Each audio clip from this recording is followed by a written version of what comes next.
Hello friends, APPSC Andhra Pradesh state public service commission assistant engineers job గురించి మాట్లాడుకుందాం. అందరూ 1000 కన్నులతో ఎదురు చూస్తున్న jobs in APPSC is assistant engineers.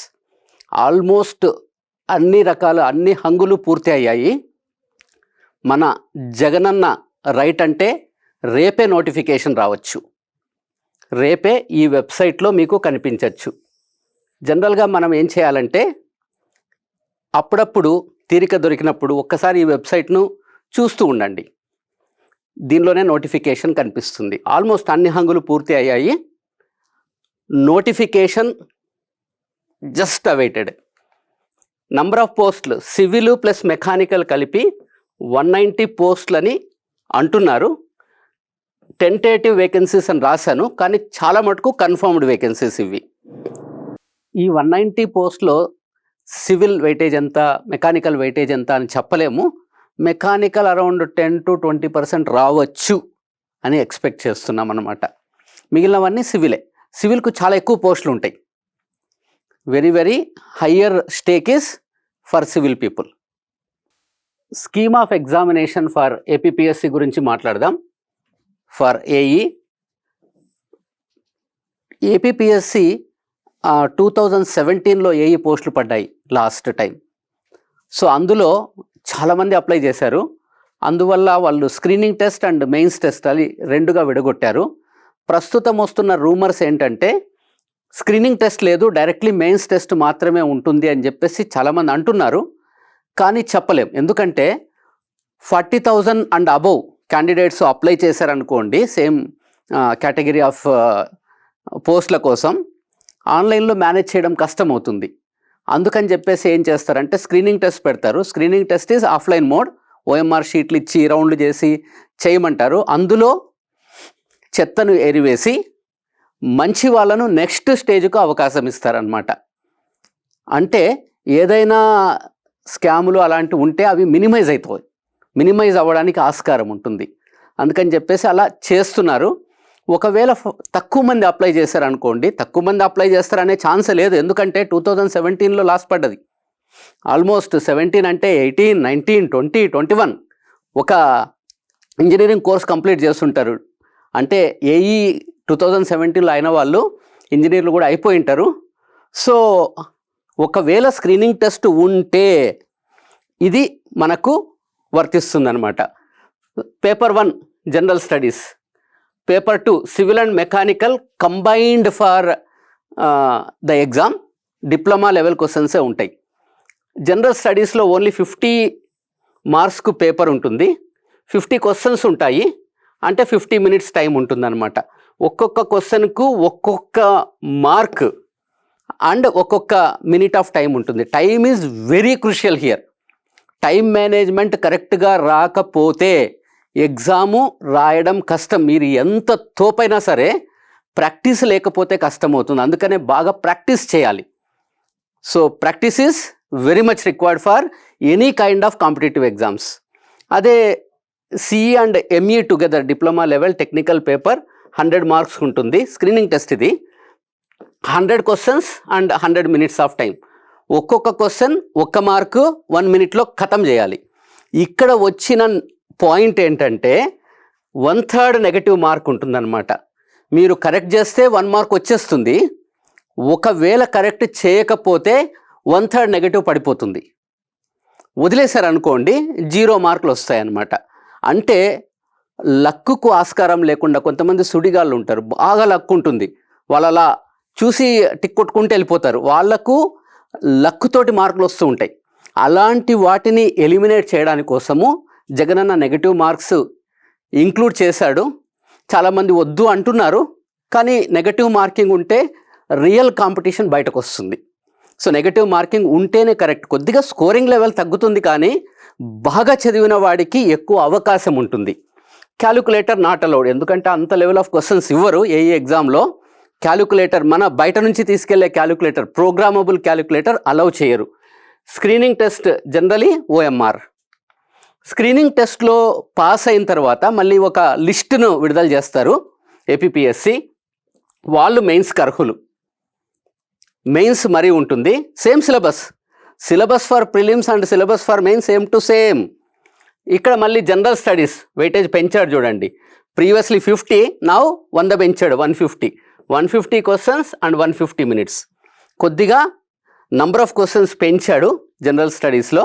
Even paper 2 civil and mechanical combined diploma level మాత్రమే 150 marks, 150 questions, 150 minutes. ఒక question, 1 mark, 1 minute. Time management is very important. మన time బాగాలేదనుకోండి, మీరు బై ఛాన్స్ ఫ్లూక్లో మార్కులు కొట్టాలంటే కుదరదు. సో టైం అడ్జస్ట్ చేసుకొని వెళ్ళండి. Watch is allowed, మీరు వాచ్ తీసుకెళ్ళచ్చు, నార్మల్ వాచ్.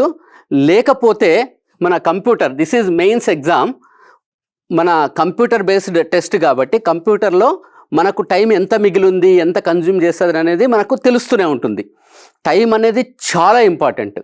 మీరు ఒళ్ళు దగ్గర పెట్టుకొని టైము చూసుకుంటూ మన టైము బాగుండడానికి కోసం ప్రయత్నించాలి. అండ్ ఇందులో కూడా negative same, 1/3 of negative is allowed. Correct wrong answer చేశారంటే నెగటివ్లోకి వెళ్ళిపోతారు. చాలా కాషియస్గా ఉండాలి. అలా అని చెప్పి ఏదైనా డౌట్ ఉన్నప్పుడు వదిలేశారనుకోండి, మొత్తం వదిలేస్తే అన్ని 0 మార్కులు వస్తాయి. కాబట్టి అప్పుడప్పుడు తెగించాలి.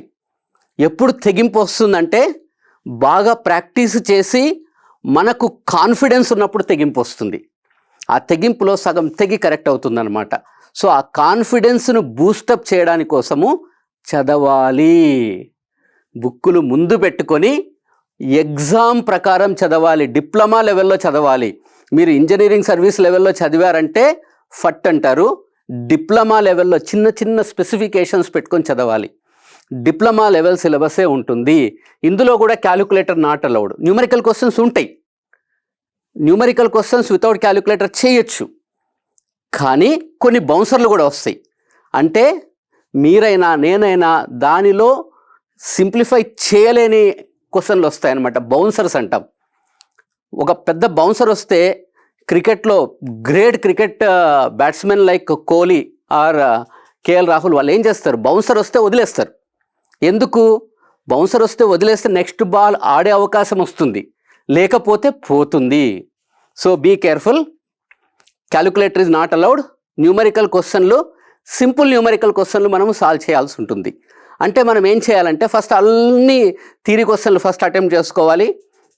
నెక్స్ట్ కొద్దిగా ఎక్కువగా ఉన్న స్పెసిఫికేషన్స్ ఉన్న క్వశ్చన్లు అటెంప్ట్ చేయాలి.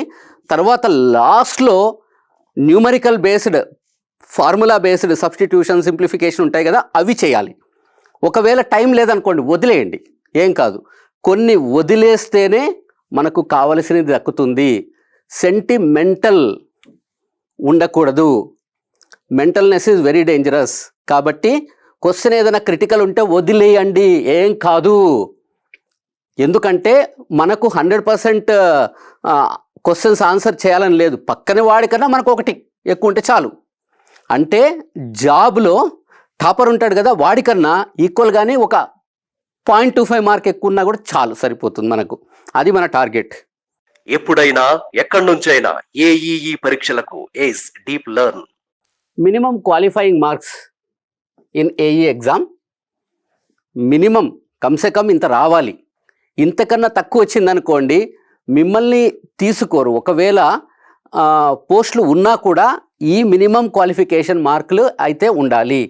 ఓసీ కోసం 40%, BC 35% of total marks, SC ST 30% of total marks compulsory ఉండాలి. కానీ 99.993242% of the cases minimum qualification marks దీనికన్నా చాలా ఎక్కువగా ఉంటుంది. పీపుల్ ఆతృతగా ఎదురు చూస్తున్నారు, చదువుతున్నారు, కష్టపడి చదువుతున్నారు, స్ట్రాటజిక్ ప్లే తోటి చదువుతున్నారు.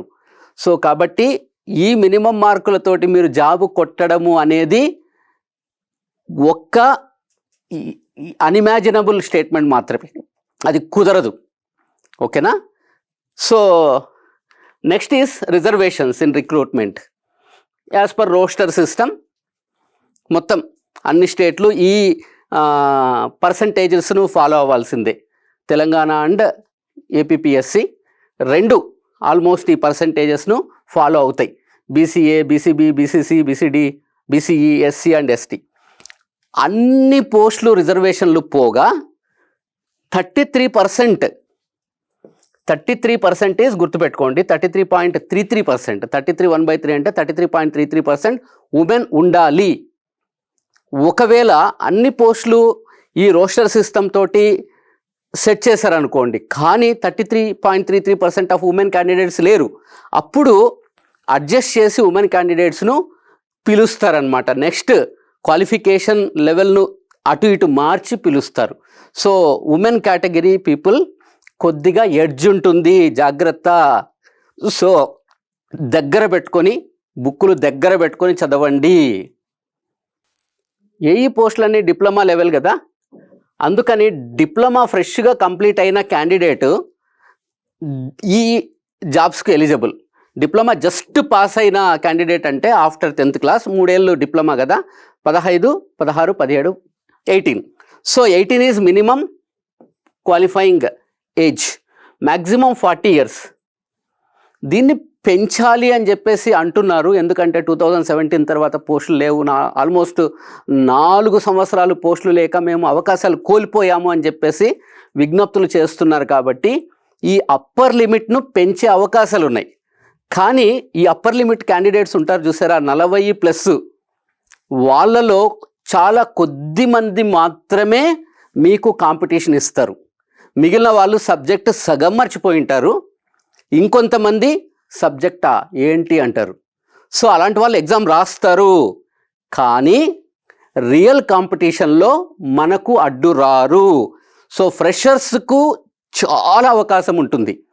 ఈవెన్ జస్ట్ డిప్లొమా కంప్లీట్ అయిన వాడు ఎగ్జామ్ రాసి జాబ్ కొట్టచ్చు.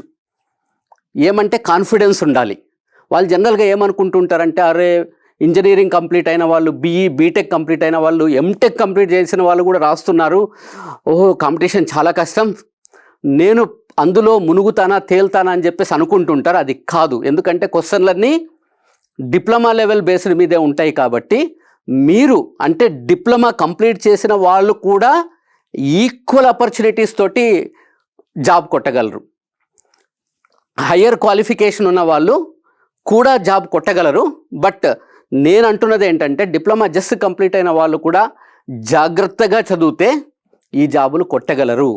హయ్యర్ ఎంటెక్ చేసిన వాడు, అరే నేను ఏ జాబ్ చేయను, నేను వస్తే చూసుకుందాంలే అని చెప్పి ఒక్క రవ్వ నెగ్లెక్ట్ చేస్తాడు. ఆ రవ్వ చాలు ఎగిరిపోవడానికి. చాలామంది యూత్ ఆలోచించేది ఏంటంటే, మనకి ఎంత వస్తుంది, ఇంత కష్టపడ్డాము కదా, వాట్ ఈస్ ద అవుట్కమ్ అని చాలామంది ఆలోచిస్తారు. అందులో తప్పు లేదు. So pay scale for AE through APPSC, ఇది పే స్కేల్ అనమాట. పే స్కేల్ను పే కమిషన్ నిర్ణయిస్తుంది. తొందరలో ఈ పే స్కేల్ రివిజన్ కూడా అవుతుంది అంటున్నారు.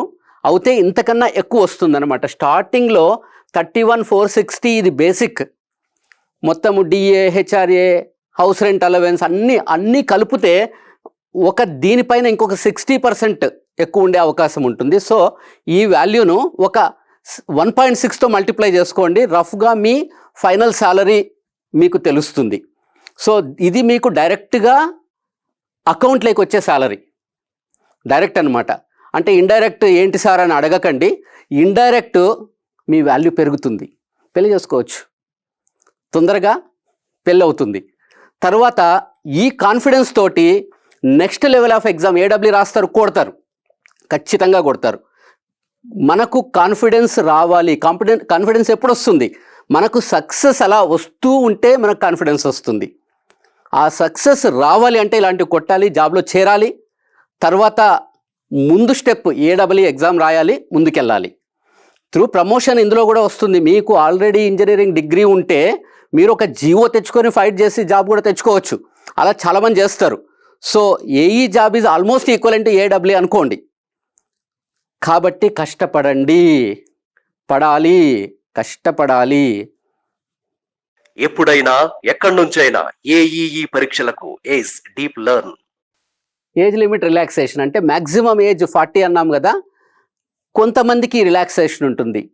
ఫిజికలీ హ్యాండిక్యాప్ 10 years ప్లస్ అంటే 40, 50 years దాకా ఎగ్జామ్ రాయొచ్చు. 50 years ఎగ్జామ్ రాసి జాబ్లో చేరి ఇంకా ఎన్ని రోజులు ఉంటుందండి? వాళ్ళు మనకు జనరలీ కాంపిటీషన్లో అడ్డు రారు. ఎస్సీ ఎస్టీ బీసీ 5 years మాత్రమే ఇచ్చారు. స్టేట్ గవర్నమెంట్ ఎంప్లాయీస్కు మ్యాక్సిమం 5 years అడిషనల్గా ఇస్తున్నారు based upon the service. Retrenched temporary ఎంప్లాయీస్ను రీట్రెంచ్ చేస్తారు కదా, తీసేస్తారు. అలాంటి వాళ్ళ కోసము based upon the service 3 years extension వస్తుంది. మినిమం 6 months సర్వీస్ ఉంటే 3 years ఆఫ్ ఎక్స్టెన్షన్ వస్తుంది. ట్రెంచ్ చేసి తీసేసిన వాళ్ళను. Ex service men 3 years based upon the length of 3 years plus length of experience అనమాట. ఒకవేళ 3 years, ఒక 2 years ఎక్స్పీరియన్స్ ఉందనుకోండి, 3+2 అవుతుందన్నమాట. ఎన్సీసీ ఇన్స్ట్రక్టర్స్కి అయితే 3+ number of years of experience. 3 years experience ఉంటే 3+3 అంటే 6 years ఏజ్ రిలాక్సేషన్ తీసుకోవచ్చు. ఆల్రెడీ వాళ్ళు రిలాక్స్ అయిపోయి ఉంటారు, మనకు అంత కాంపిటీషన్ కారు అనేది గుర్తుపెట్టుకోండి. అలా అని ఈ ఏజ్ రిలాక్సేషన్ తీసుకున్న వాళ్ళను నేను తప్పుగా అంచనా వేయట్లేదు. దేర్ విల్ బీ సమ్ మెరికల్, వాళ్ళు మిరాకిల్ చేస్తారు, కానీ ఆ పర్సెంటేజ్ ఆఫ్ మిరాకిల్స్ తక్కువ ఉంటాయని మాత్రమే చెప్తున్నాను. Next other state quota. నేను other state other than Andhra Pradesh నేను ఎగ్జామ్ రాయొచ్చా? నేను తెలంగాణ ఎగ్జామ్ రాయొచ్చు, కానీ you are eligible for OC category. ఎంత పర్సెంటేజ్ తీసుకుంటారన్నది వాళ్ళ ఇష్టం. టాప్లో ఉన్నారనుకోండి, మీరు అదర్ స్టేట్ పీపుల్ టాప్లో ఉన్నారు, జనరల్ స్టడీస్ చదివి రాయడమే కదా, జనరల్ స్టడీస్ చదివారు, సబ్జెక్ట్ ఎలానో వచ్చు, రాసి టాప్లో ఉన్నారనుకోండి, అంటే టాప్ ర్యాంకర్ ఆఫ్ ఏపీపీఎస్సీ కన్నా మీరు పైన ఉన్నారనుకోండి, మీకు కంపల్సరీ ఇస్తారు. ఈవెన్ మహారాష్ట్ర వాళ్ళు పైన ఉన్నా కూడా వాళ్ళకు కూడా ఇస్తారు. ఏమంటే చిన్న కన్స్ట్రెయింట్, ఒక డిపార్ట్మెంటల్ టెస్ట్ రాయాల్సి ఉంటుంది, మీ తెలుగు ప్రొఫిషియన్సీ చూపించాల్సి ఉంటుంది. చూపించిన తర్వాత మీకు జాబ్ ఇస్తారు, కంపల్సరీ జాబ్ ఇస్తారు, ఇవ్వాలి యాజ్ పర్ ది రూల్. ఎందుకంటే you are Indian, all Indians are eligible to fight in the India. కానీ లోకల్ వాళ్ళకు ఎడ్జ్ ఉంటుంది. సో తెలంగాణ స్టేట్ ఉన్న వాళ్ళు కూడా ఈ ఎగ్జామ్ రాయండి, రాసి వాళ్ళకన్నా టాప్లోకి వెళ్ళండి. ప్రాక్టీస్ ఉంటుంది కదా, అందుకని మీరు వెళ్ళగలరు, వెళ్ళి కిక్ చేయండి. తెలుగు ప్రాబ్లమే లేదు, ఎందుకంటే 2 Telugu రాష్ట్రాలే. Even Maharashtra, Madhya Pradesh, even UP వాళ్ళు కూడా రాసి జాబులు కొట్టిన దాఖలాలు అయితే ఉన్నాయి, కావలిస్తే మీరు గమనించండి. Next type of exam. స్క్రీనింగ్లో ఓఎంఆర్ షీట్ ఉంటుంది, స్క్రీనింగ్ ఉండదు అని అంటున్నారు. చూద్దాం, రియల్ నోటిఫికేషన్ వచ్చే వరకు మనకు తెలిసిపోతుంది. తొందరలో నోటిఫికేషన్ మనకు కనిపిస్తోంది. So mains exam CBT computer based test, compulsory computer based test ఉంటుంది, ఎందుకంటే ఈజీ అవుతుంది అనమాట. వాళ్ళు 1 day 2 days 3 daysలో కూడా ఎగ్జామ్ కండక్ట్ చేసే అవకాశాలు ఉన్నాయి. అప్పుడు నార్మలైజేషన్ చేస్తారు, గేట్ లాగా నార్మలైజేషన్ చేసి ఏదో ఫార్ములా వాడి అందరినీ నార్మలైజ్ చేసి ఒక రకమైన పర్సంటైల్ తోటి కూడా కంపేర్ చేసే అవకాశాలు ఉన్నాయి. ఏఈ సిలబస్ పేపర్ 2 గురించి మాట్లాడదాము. డిప్లొమా లెవెల్లోనే ఉంటుంది. పేపర్ 1 గురించి మాట్లాడట్లేదు, దాన్ని జనరల్ స్టడీస్లో కవర్ చేస్తారు. డిస్క్రిప్షన్లో మీకు లింక్ దొరుకుతుంది అండ్ డీటెయిల్స్ ఉంటాయి ఆ లింక్లో. So we have only 2 subjects, ఎందుకంటే ఇది సివిల్ ప్లస్ మెకానికల్కు కంబైన్డ్ పేపర్. సివిల్ వాడైనా మెకానికల్ వాడైనా సేమ్ పేపర్ రాస్తారు. ఇది ఇంగ్లీష్ మీడియంలో ఉంటుంది. సో మొత్తం స్కీమ్ ఆఫ్ ఎగ్జామ్స్ ఇంగ్లీష్ మీడియంలో ఉంటాయని చెప్పేసి అనౌన్స్ చేశారు. ఇంగ్లీష్ మీడియంలో ఉంటుంది. మనం చదివిందంతా ఇంగ్లీష్ మీడియంలోనే కదా, పెద్ద ప్రాబ్లం అయితే ఉండదు.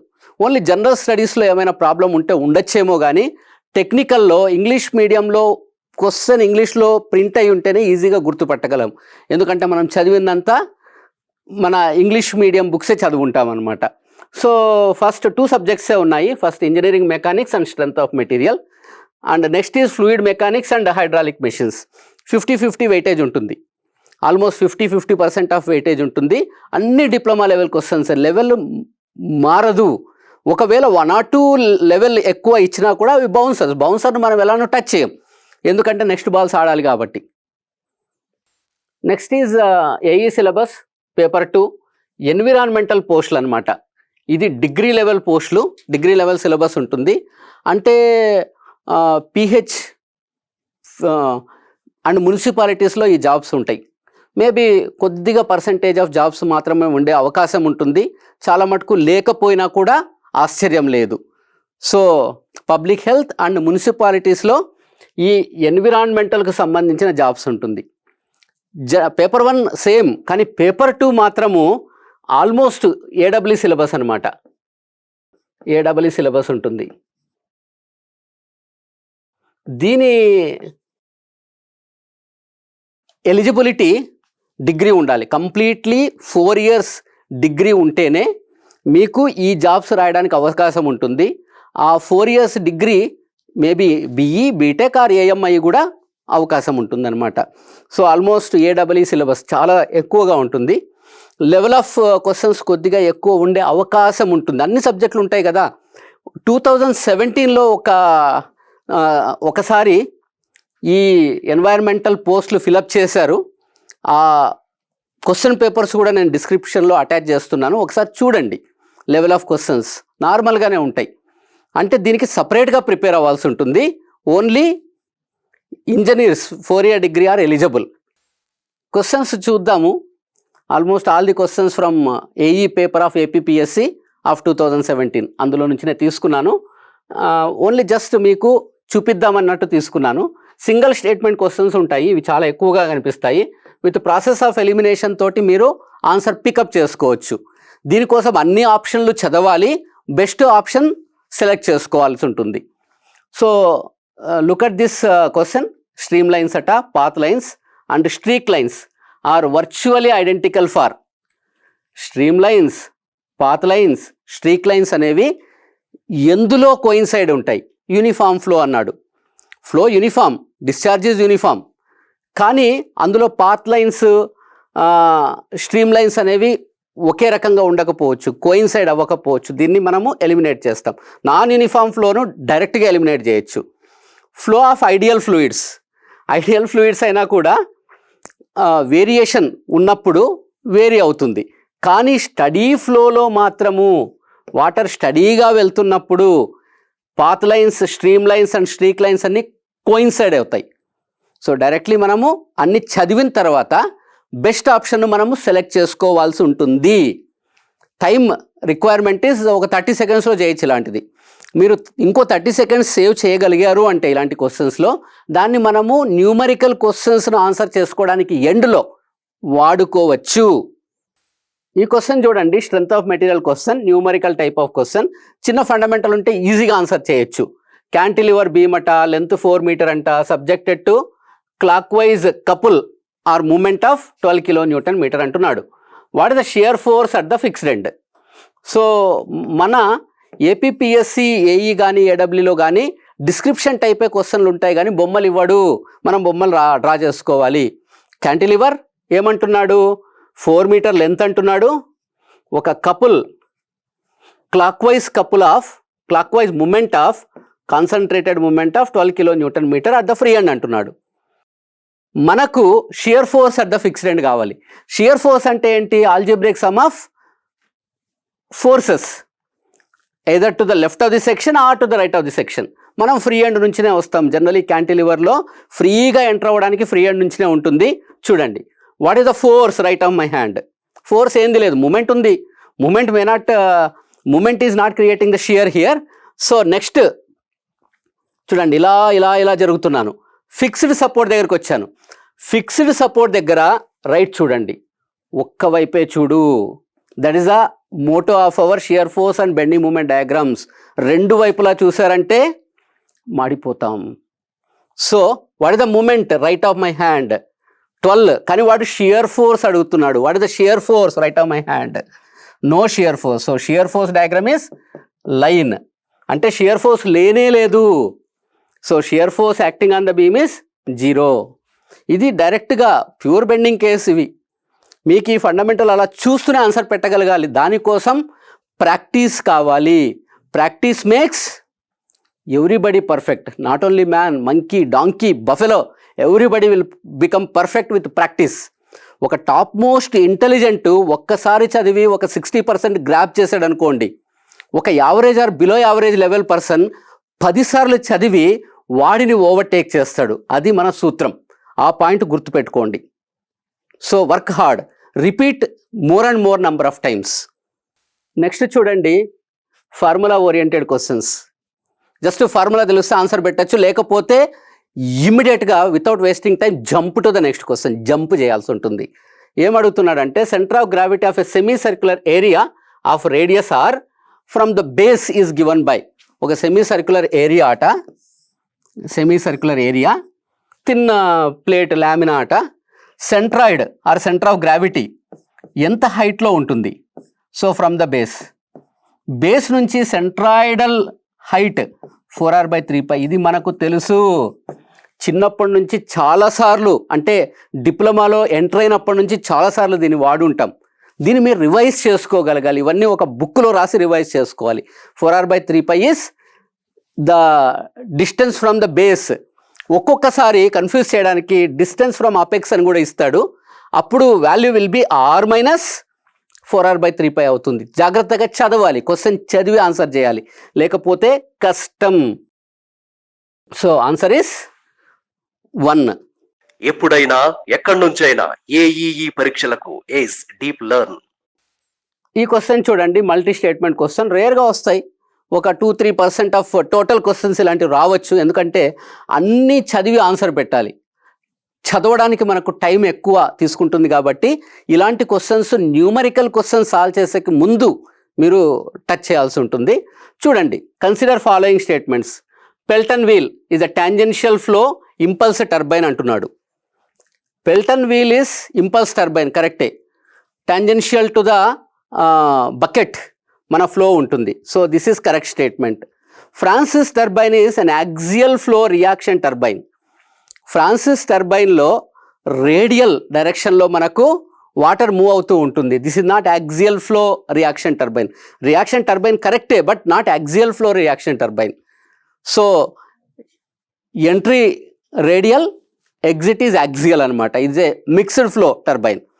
Kaplan turbine is radial flow reaction turbine. Kaplan turbine అలా కాదు, యాక్సియలీ వాటర్ ఎంటర్ అవుతుంది, యాక్సియలీ వాటర్ బయటకు వెళ్ళిపోతుంది అనమాట. So entry and exit will be axial.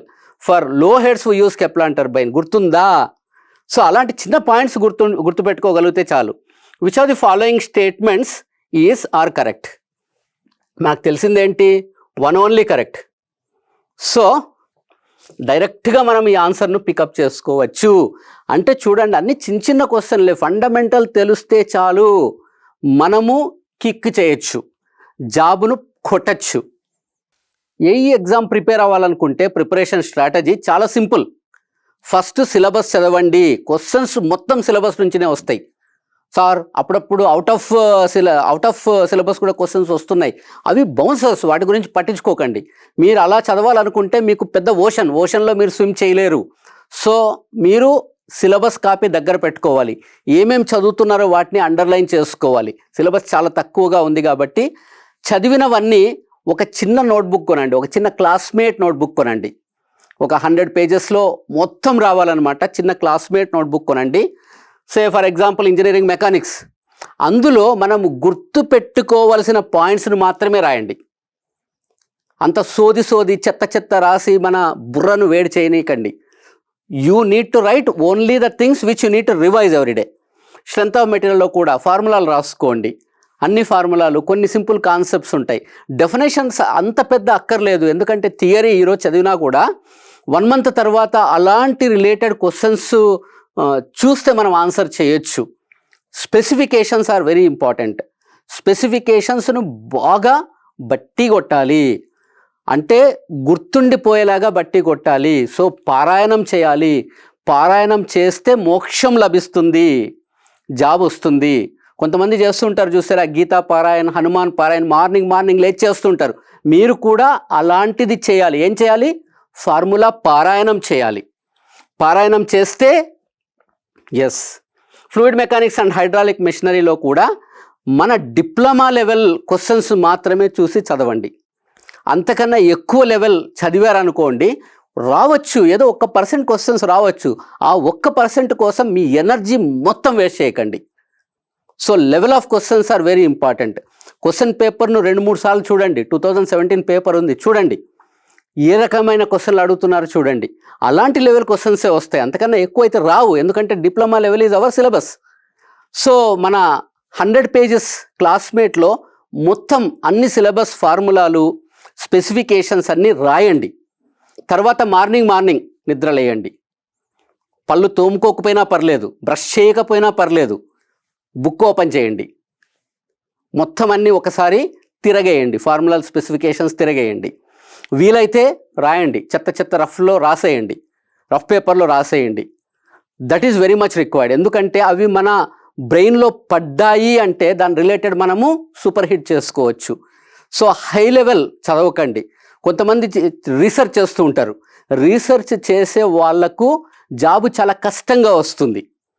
So very simple strategy is బాగా చదవండి, ఎక్కువ నెంబర్ ఆఫ్ టైమ్స్ రివిజన్ చేయండి. మార్క్ టెస్ట్లు ఉంటాయి, మన ఏసీ ఇంజనీరింగ్ అకాడమీ మార్క్ టెస్ట్లు, అలాంటి మార్క్ టెస్ట్లు ప్రీవియస్ ఇయర్ క్వశ్చన్స్ చదువుతూ వెళ్ళండి. అది మనకు చాలా చాలా చాలా ఇంపార్టెంట్, చాలా యూస్ఫుల్. ఎగ్జామ్ హాల్లో very important point is time management. Time management మీరు మేనేజ్ చేయకపోతే మీరు ఫ్యూచర్లో మేనేజర్లు కాలేరు. అందుకని టైం మేనేజ్మెంట్ క్వశ్చన్సే ఇస్తారు. సో మీరు జాబ్లో చేరిన తర్వాత మీరు మేనేజ్ చేయాలి, మెటీరియల్ మేనేజ్ చేయాలి, పీపుల్ని మేనేజ్ చేయాలి, రకరకాలుగా చేయాల్సి ఉంటుంది. వాటిని చేయడానికి ఇది ట్రైనింగ్. బాగా మేనేజ్ చేయగలిగేవాడు ఆ దారిలో వెళ్ళి కిక్ కొడతాడు. సో ఈ చిన్న పాయింట్స్ తోటి మీరు స్టార్ట్ చేయండి. డెఫినెట్లీ కాన్ఫిడెన్స్ను మాత్రం వదలకండి, మీరు కొట్టగలరు. ఇంటెలిజెంట్ ఒక్కసారి చదివితే అంతా గుర్తుంటే మీరు 30 టైమ్స్ చదివితే వాడిని దాటిపోతారు. ఆ పాయింట్ ఒకటి గుర్తుపెట్టుకోండి. సో ఈవెన్ ఈ టాప్ మోస్ట్ ఏ ఫీల్డ్లో అయినా తీసుకోండి, క్రికెట్లో తీసుకోండి, టాప్ మోస్ట్ పీపుల్ వాళ్ళు ఎందుకు ఆ ప్లేస్కి వెళ్ళారు? కష్టపడ్డారు, రాత్రనక పగలనక కష్టపడ్డారు, అందుకని వెళ్ళారు. నేను నిద్రపోతా, నాకు ఎగ్జామ్ రాయాలి అంటే కాదు. సో కష్టే ఫలి. I wish you all the best, do well. Thank you. ఎప్పుడైనా ఎక్కడి నుంచైనా ఏఈఈ పరీక్షలకు ఏస్ డీప్ లెర్న్.